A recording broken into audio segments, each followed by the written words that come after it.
Hey there, Wendy here with Jazzy Doodle Designs, and today I thought we'd do a little something different. I was recently tagged in the Coloring Memories tag, which is about, I think it's 10 or 11 questions pertaining to your memories of coloring, as a kid. And so I thought it would be fun, and I thought I wanted to do something really simple with the coloring because I have a hard time coloring and talking. And there's a couple of them where we're going to talk about pages that I've done or books that I've bought, and I'll be showing you things. So I thought we'd keep it really simple. If you've ever seen these, what this is there's little, it's kind of like a color by number, but you don't really know what the picture is. And I picked out this one, and because it's pretty straightforward, and I thought that would be easiest. The Coloring Memories was originally done by Elms Coloring, and I think her name is Erica. And so she designed this, and I will put a link to her channel below. I was super excited when Noel of Influenced Colorist tagged me in this. I've often followed tags, and I've never been tagged before, so thank you very much. And I will put a link to her channel because she does some amazing work. I will put a link to her channel down in the description box below, as well as what the actual questions are, in case you want to follow along or in case you want to do this tag yourself. So here's the first question. Did you have a favorite coloring book and or books as a child? So I have to say that I can't really think of any particular one that I find would be my favorite. First of all, my childhood was a long time ago, so that probably influenced it. But also growing up as a child in the 70s, we played outside a lot. The majority of my childhood was spent kicking and screaming when I had to go inside. And so while I did color, I also was a very avid reader. And so I remember a lot of golden books and actually reading more than I remember coloring. However, things that were kind of popular back then were the Looney Tunes, probably the Flintstones, Archie's comics, Strawberry Shortcake, and of course Disney. So my guess would be some of those would be among my favorites. Winnie the Pooh probably would have been a favorite of mine. I'm a big Winnie the Pooh fan. So while no one particular book stands out, that's kind of my thoughts as to what I would have gravitated towards. Also, things like the holidays. I remember coloring books like 'Twas the Night Before Christmas or something like that, or Frosty the Snowman, some of the more iconic. I grew up with what is now considered iconic cartoons, like Rudolph the Red-Nosed Reindeer and Frosty the Snowman and those kind of things. That's just what I grew up with. That was new back then. So my guess is those also would have been coloring books. So question number 2, what was your go-to art supply? So that probably would have been Crayola crayons. I remember being really excited about the 64 box of crayons, especially if you could get the one with the built-in sharpener, because that meant you were the shit. Sorry, watch my language. But, that was that was a really big deal back then to have that box, because for the most part, I think I probably used the 16 count was the most common. But boy, when you got that 64, it had silver and gold, and we thought we hung the stars. So that would probably be my go-to supply. I didn't grow up with a lot of money, and so there wasn't a lot of money. I guess what I'm saying is there wasn't a lot of money to spend on things like that. So things like the 64 box of crayons would have been like a Christmas gift. It wouldn't have been like it is now, where it's a staple, I would say, in most households. Most kids probably have those because they're a lot more, I don't know, prevalent, and maybe I don't know what I'm talking about when I say that, but I know that like my grandkids, those aren't considered like a Christmas gift. That's just every day going to the store, pick up a box of crayons type of thing. So, so anyway, yeah, that was my go-to supply. So question number 3 was, did you color or draw more as a child?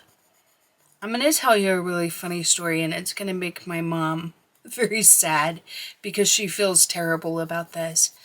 But I would say the answer is color, because I remember very distinctly I had drawn a horse, and I was really excited about it. And I took it to my mom, who was working at the time. I grew up in a very small town, and so I was able to just pop in at my mom's work, because it was on the back of my grandparents' house. And so I would often be at my grandma's, and then I could just pop in and ask a question or whatever.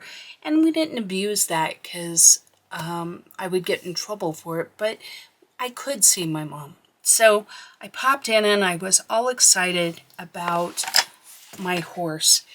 And she told me it was just the loveliest cow she had ever seen. So it must have been a pretty fat horse. But I remember I was so devastated that I didn't draw again for a long time. And it made my mom feel so bad, because she was the kind of mom that was always encouraging and would find something nice to say about your artwork. So for her to know that she had devastated me, so when she found out, she just felt terrible. But yeah, that was kind of the end of my drawing career, because I realized then that Picasso I was not. So, question number 4, do you have a favorite coloring memory as an adult or as a child?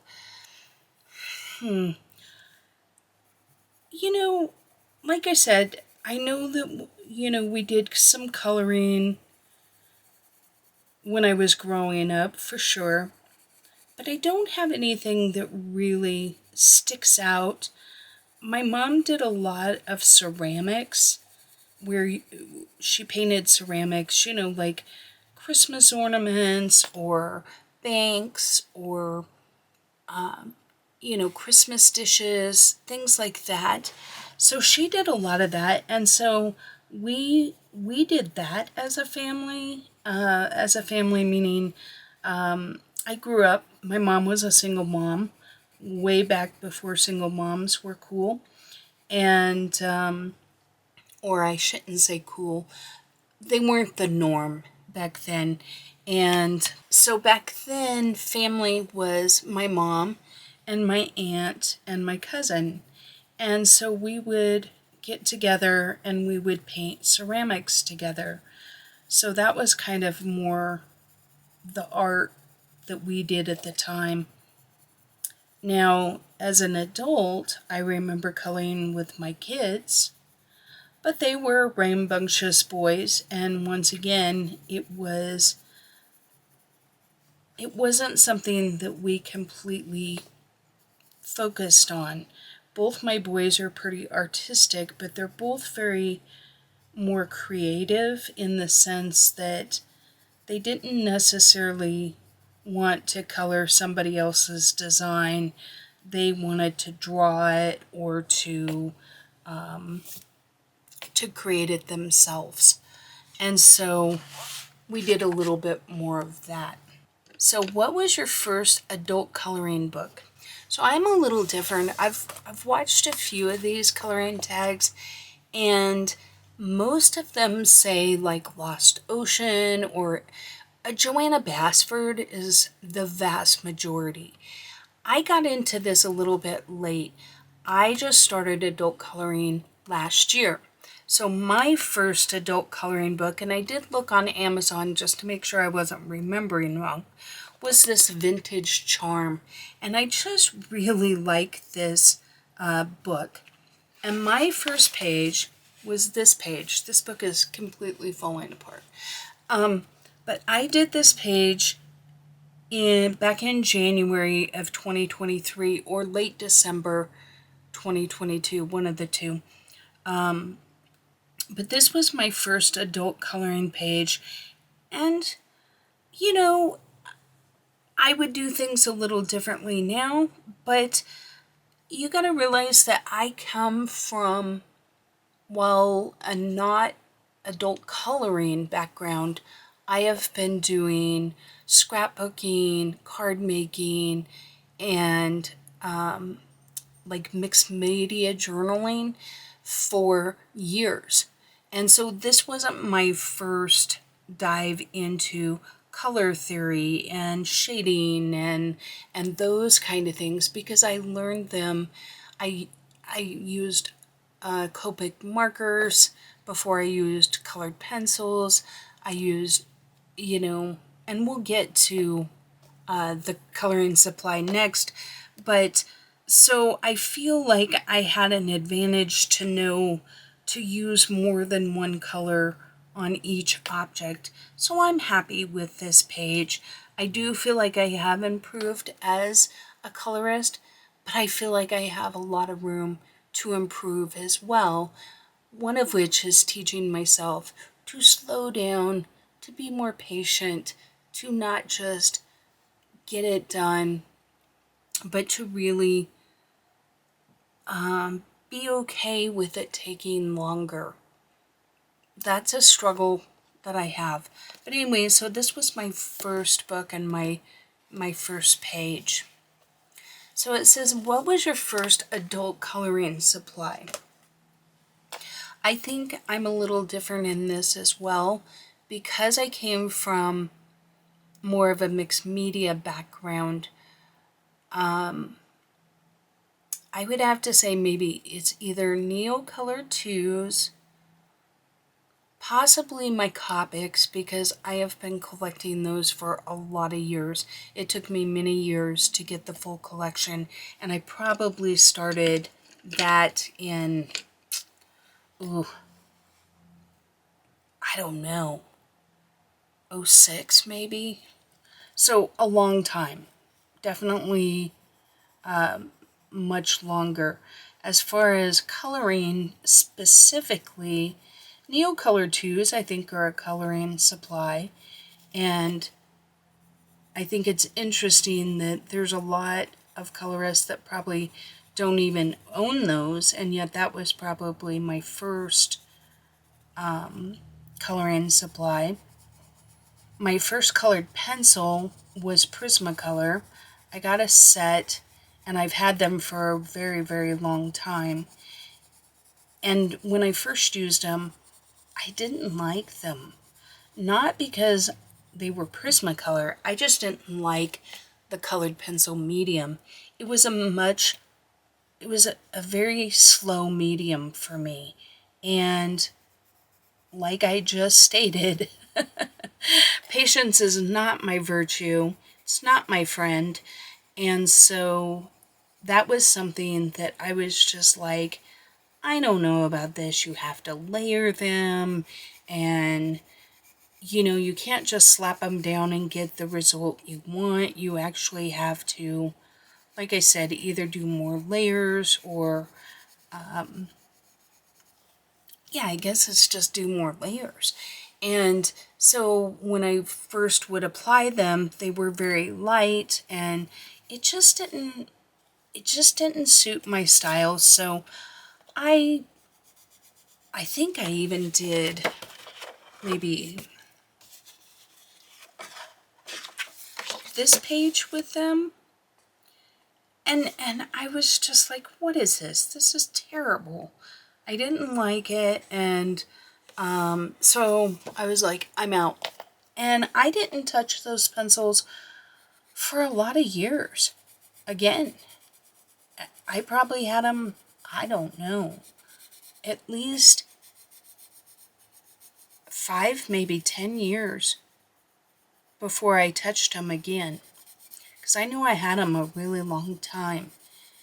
And, they were waiting for me when I decided to pick them up again, and they were still good. So, I think everything happens for a reason, and so that was my rambling answer to that question. Number 7, how did you get into adult coloring? So I think I just touched on it briefly. I decided that I wanted to do a YouTube channel, and I had been wanting to kind of delve into this for a little while. I enjoy teaching, and I love creating, and I love just making art in whatever fashion that looks like. And the obvious choice would have been card making, because I've been making cards for a really long time, and I still do make cards. In fact, I'm starting to think about what are my Christmas cards gonna look like, because I do send out probably 75 Christmas cards every year that I hand make. So I can't wait till December. I gotta get a little jump on it a little bit. But part of my struggle with making cards, as far as like a YouTube channel, is that people want to know what supplies you're using and where you got them, where to buy them, all of that. And I literally have 20 years of supplies. And so I didn't keep the packaging. Half of them are, I've taken them, they're in binders and they're unlabeled. So some of them I know the name brand, some of them I don't. I didn't really care, because I was, I just use them. But if I'm going to say to you, well, this is what I used, I kind of have to know what it is that I used, right? And so that was going to be an issue for me. And I had been very influenced from watching card making videos for a lot of years, and I didn't want to risk copying something that I had seen or learned from someone. And I wanted to do something new. And I kind of had run across the adult coloring community and thought, well, this is really interesting.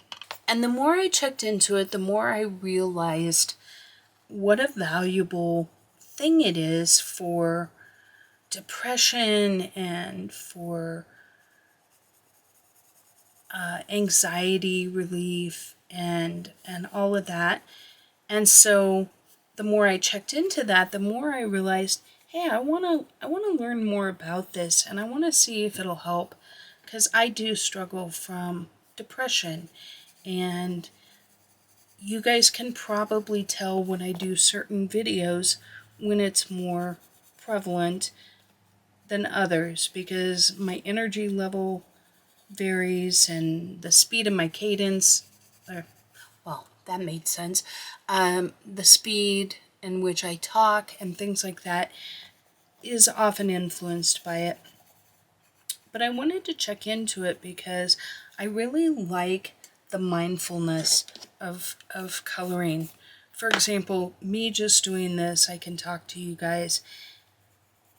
But when I'm doing it on my own, I can just get into my own little world, and time flies, and suddenly I'm not thinking about anything, I'm not worried about anything. All I'm worried about is the next color that I'm going to use, and did I blend that good enough, and kind of the world disappears a little bit, much like it does when you read. And so I enjoy that aspect a lot. So I wanted to challenge myself, though, when I got into it. One of the things that I really wanted to challenge myself to is to learn to be more patient, to slow down. I'm a very driven person. I worry a lot about what other people think, and I hate it. I'm very much a people pleaser, and I think some of that pushes me to do more and to always be on top and always have the best whatever, you know? And I think that can be a very good thing, but I think it can also be a negative as well. And so I wanted to teach myself to use colored pencils because they were a slower medium, and this would challenge me to be more patient in life in general. And I'm really excited that I did, because I love the color tube community. I love the groups that I'm in that are so encouraging and are so supportive of other people's art and what they produce. And that makes me proud. So, okay, number 8, who was your first YouTube colorist? So when I first started looking, I would probably have to say coloring with Elena. I saw her videos. Peta Hewitt, of course. Love her stuff. I was disappointed that she didn't have, she's not continuing to produce videos, because of life. But also probably my colorful country life. I did the first color along that I ever did was with her. I'll show you that here in a minute on another question. But yeah, those are probably the first ones that I saw. I didn't really know how many there were when I first started, even when I first started my own channel, because I just wanted a channel to chronicle my journey, and I enjoyed the video editing process much more than per se doing a blog, because I have a website and I'm terrible about updating the blog. I need to figure out a better format to make it easier. So I thought I would do YouTube, and I'm really glad that I did. So, what is the first page you remember being really proud of? So this gets back to the color along I did with my colorful country life. So in World Within Worlds, I colored this page and I was proud of myself. I felt like it turned out really well. I challenged myself in the sense that in her version, she used different colors and a different brand of pencils. I think she used Prismacolor. I used Black Widow pencils on this, and that was a new set to me that I had just gotten, and I really like them. And I was proud of my blends, and I just like how this page turned out. So this was the first page that I really remember feeling proud of. My first YouTube tutorial is also in this book, which is this page. And it's like 4 parts. There's a time lapse, and it's all done in real time. So, and it's done with Prismacolor and acrylic paint. And I'm proud of this page too. I really like this book. This is a book I will continue to work on. I've only done 3 pages. This is the other page that I've done, and you may or may not have saw I did a short little tutorial on how to do the scales, because flat pictures don't really do this page justice. It's super shimmery and fun, but I ended up not doing a color along just because it's a very repetitive thing, and I thought it would be a lot of hours of the same kind of thing. But anyway, so that's that. Number 10, so we're almost done. What made you think, yes, I am absolutely, or now I am absolutely an adult colorist? To be fair, I don't know that I gave that question too much thought, but I think it was when Noel tagged me in this tag, because she gave me a shout out on her channel, and her channel is about 4 times bigger than mine. And like I said, it's a fantastic channel, so check it out.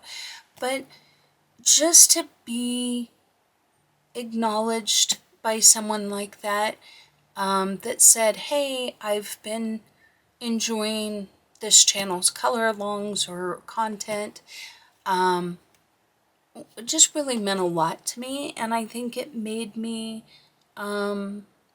really feel like, oh, I guess I am an adult colorist. And the bonus question is, who in the coloring community do you remember reaching out to and making you feel included? Well, that would be Noel. And she's the only one that's no, I take that back. Be Cozy. Also, we've had some exchanges, more just on, comments on the channel and things like that. And we even talked about maybe doing a buddy color, which I would love to do a buddy color with any of you all. So if anyone is interested in that, reach out to me. All of my contact information is in the About section, but it's got my email. You can find me on Facebook under Jazzy Doodle Designs and just message me there. I am going to start, I don't have an Instagram, and so I am going to be starting an Instagram so that I can communicate more with you guys. But I wish I knew the channels that I know, I think have already been tagged, but I will put a couple in the description box, because unfortunately I didn't do my homework, and the 2 that I'm thinking of, I don't want to mess up their handles, but most of the channels that I follow or that I'm aware of have already done this tag. So anyway, thanks again for watching, and make sure to check out Erica at Elm's Coloring, or Elm's Colors. Elm Colors. It'll be in the description box, but she was the one that created this tag, and it was really delightful to think back on, you know, my days as a kid, and my coloring memories. So that's it for now. We'll catch you on the next one.